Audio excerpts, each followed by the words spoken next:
आप मिलने आते हैं, आपसे ज्यादा उत्सुक मैं होता हूं आपसे मिलने के लिए, लेकिन एक क्षण के समय में भी आप जब ये बता देते हैं महाराज जी मेरा इतना नाम जप रोज होता है, महाराज जी मैं इतनी घंटे सेवा रोज करता हूं, मुझे रात्रि स्वप्न में ठाकुर जी दिखते हैं, क्यों? एक बात सदैव याद रखिएगा, भक्ति यदि पूर्ण रूपेण आपके चित्त में आएगी तो आप प्रकाश करने से बचोगे, आप उसका प्रकाश नहीं करोगे, उसको गोपनीय रखोगे। और एक बात कहें, जब आप अपनी प्रेम लक्षणा भक्ति को गोपनीय रखते हैं तो आपके मुख की आकृति प्रकाश करती है, आपको बोलने की आवश्यकता नहीं है। हमारे वृंदावन के संतों को देखो, उनको बोलने की आवश्यकता नहीं, उनका मुखमंडल बता देता है कि कृष्ण प्रेम है चित्त में, इनके चित्त में भजन है, इनके चित्त में नाम विराजमान है। भक्तमाल जी में कथा आती है अंतर्निष्ठ राजा की, जो प्रभु के नाम को सदा अपने चित्त में छुपा करके रखता, कभी किसी को यह पता तक नहीं लगने दिया कि वो एक वैष्णव है। एक दिन रात्रि में सोते सोते उसके मुख से स्वप्न में ही निकल गया, सुसुप्त अवस्था में निकल गया, हाँ राम। पत्नी ने सुन लिया। प्रातःकाल जब बेला हुई, पत्नी ने पूरा घर सजाया, ढोल नगाड़े डुमडुमियां बज रही हैं, मंगल बाजे बज रहे हैं। राजा उठकर के आश्चर्यचकित हो गया, इतने मंगल गान क्यों हो रहे हैं? राजा ने जाकर के पत्नी से पूछा ये सब क्या चल रहा है? बोले कि मुझे तो अब तक लगता था कि आप भक्त हो ही नहीं, पर मुझे अब पता चला आप तो अंतर्निष्ठ भक्त हो, आप तो अपने चित्त में नाम को छुपा करके रखते हैं, कभी प्रकट नहीं। अरे इतने वर्ष ब्याह को हो गए, मुझे आज तक नहीं पता चला कि आप भक्त हो। राजा बोला तो हाँ तो मैं भक्त हूं ही नहीं। बोले कि रहने दीजिए, झूठ मत बोलिए, कल रात्रि स्वप्न की अवस्था में, सुसुप्ति अवस्था में आपके मुख से निकला हाँ राम। अनकॉन्शियस स्थिति में, बहुत ध्यान से सुनना, आप कैसा बर्ताव करते हो, क्या बोलते हो, वो बताता है कि आप वैष्णव हो कि नहीं। आपका बुद्धि विवेक सब बिल्कुल संयमित है और उस समय आप भक्ति भाव में रहो, ये सामान्य बात है। लेकिन कभी ऐसी स्थिति आ जाए जहां पर आपको यह भी नहीं पता कहां क्या करना है, कैसे करना है, क्या क्या मुझे होना चाहिए, ऐसे अनकॉन्शियस जब हो जाओ, तब आपके मुख से जो निकलता है उससे पता चलता है कि आप कौन है। अंदर जो है वो वास्तविक तभी निकलता है, और विशेष रूप से निद्रा की अवस्था में।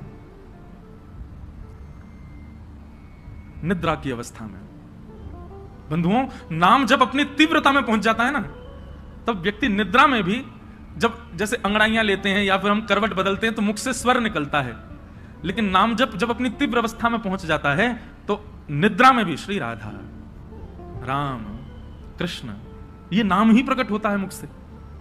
ऐसी स्थिति हो जाती है तन की।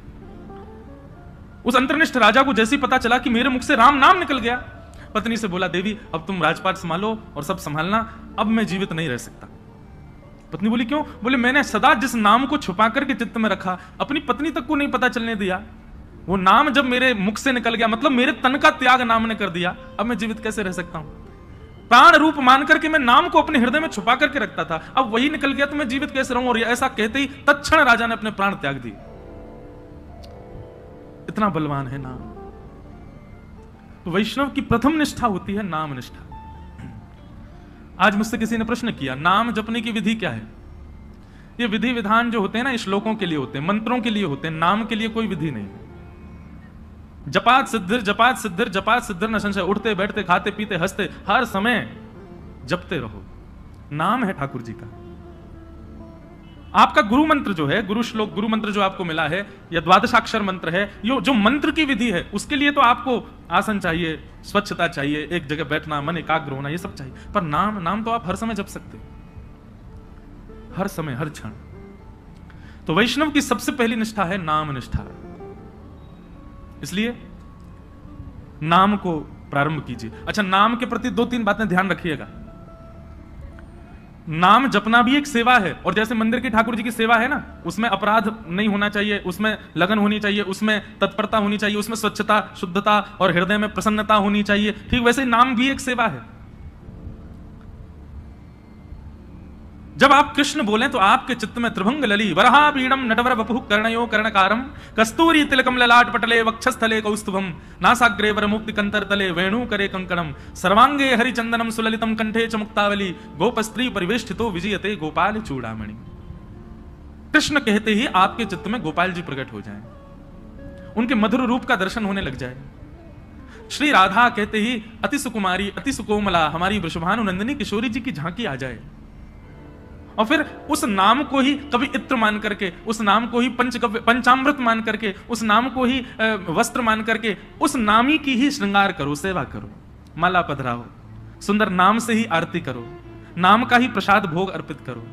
इस प्रकार नाम से निष्ठा से सेवा होती है। केवल ये माला फेरना और जप पूर्ण करना, अपनी संख्या पूर्ण करना नाम जप नहीं होता है। चित्त में एक कुंज का निर्माण करो, सुंदर यमुना जी बह रही हैं, सुंदर हरे भरे वृक्ष हैं, पीछे सुंदर सुंदर गिरिकंदरा दिख रही हैं, बीच में एक सेज सजी है, उस सेज पर हमारे श्याम सुंदर विराजे हैं और नाम चल रहा है।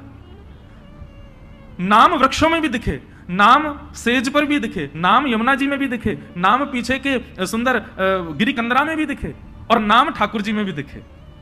फिर उसी नाम के जल से ठाकुर जी को अभिषेक कराया, उसी नाम के जल से ठाकुर जी को प्रक्षालन किया, उसी नाम के जल से, उसी नाम से ठाकुर जी को वस्त्र धारण कराया, उसी नाम से इत्र धारण कराया, उसी नाम से प्रसाद, उसी नाम से ही ठाकुर जी को आरती और उसी नाम से बलैया। ऐसी पूरी एक सेवा की विधि है। उस सेवा को मानसी रूप में करते हुए नाम जप करना, यह नाम निष्ठा है। ऐसे नाम जप होता है।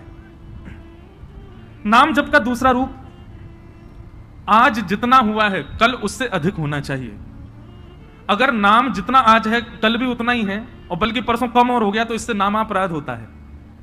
नाम बढ़ना चाहिए, नाम बढ़ाओ।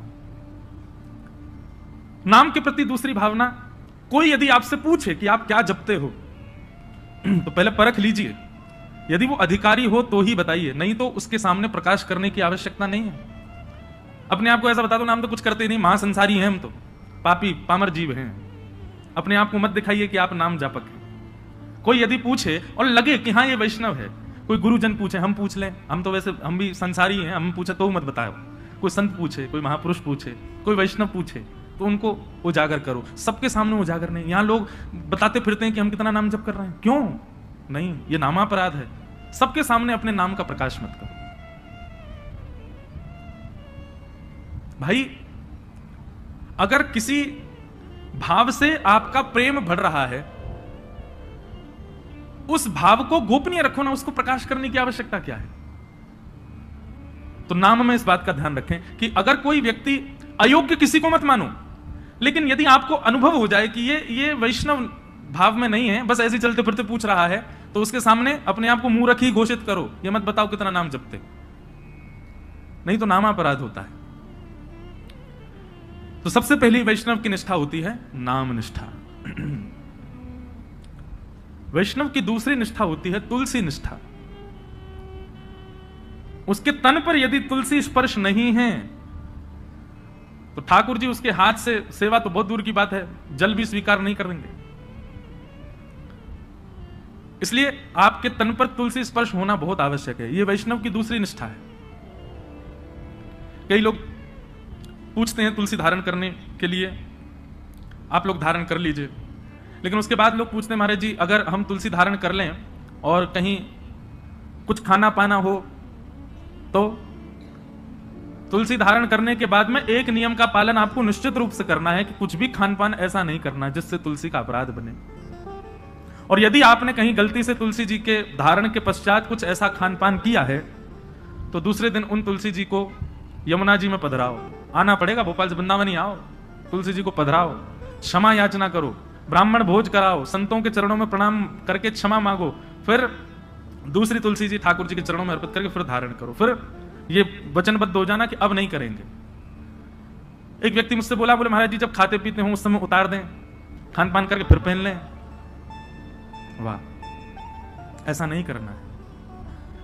मन में एक भाव आता है कि श्री तुलसी जी आपके कंठ में विराजमान होने के लिए अपने रूप का त्याग कर देती हैं। वो एक पौधे के रूप में होती है, वृक्ष के रूप में होती हैं, ठाकुर जी को सुख देने के लिए नवीन नवीन अपने अंदर पत्रों को प्रादुर्भाव करती हैं, ठाकुर जी की सेवा में जाएंगे। लेकिन आपके कंठ को सुशोभित करने के लिए और आपके तन के कल्याण के लिए वो अपने उस रूप का त्याग कर देती हैं, अपने आप को छिलवा देती हैं और उसके बाद माला बनकर के आपके गले में विराजमान होती हैं। इतना बड़ा त्याग तुलसी जी हमारे लिए करती हैं, हम उनके लिए ये सामान्य सी वस्तु नहीं छोड़ सकते। इसलिए तुलसी निष्ठा, तुलसी जी को धारण करो। तुलसी जी गले में धारण होने के बाद में जैसे ही आप कुछ भी पाते हैं, पहली बात तो प्रसाद ही पाएंगे, प्रसाद पाते जैसे ही कंठ से नीचे जाएगा, कंठ में तुलसी जी है, नीचे जाते उसमें जितने दोष होंगे सब समाप्त हो जाएंगे। तुलसी जी कंठ में धारण हैं और उस समय आपने जलपान किया तो जलपान जैसे ही तुलसी जी के यहां कंठ से नीचे गया, तुलसी जी का स्पर्श होते ही वो साक्षात श्री यमुना जी का, श्री गंगा जी का जल हो जाएगा, ठाकुर जी का चरणामृत हो जाएगा। अरे कहां तक कहें, आप स्नान करेंगे और जैसे ही जल अपने सिर पर डालेंगे, आपके मुख पर आकर के जल जैसे ही तुलसी जी का स्पर्श करके सर्वांगीण अंग पर जाएगा, वह भी दिव्य किसी पवित्र अपवित्र नदी का रूप धारण करके, उनके जल का रूप धारण करके आपके तन को पवित्र कर देगा। तुलसी निष्ठा। कई संप्रदायों में तुलसी जी का भाव ऐसा धारण करो पर स्नान के समय मत करो, उसमें ऐसा भाव है कि तुलसी जी का जल चरणों में आ जाएगा। तो सब संप्रदायों के अलग अलग भाव हैं। कहीं पर ऐसा भाव है कि तुलसी जी का जल तन पर जाना चाहिए।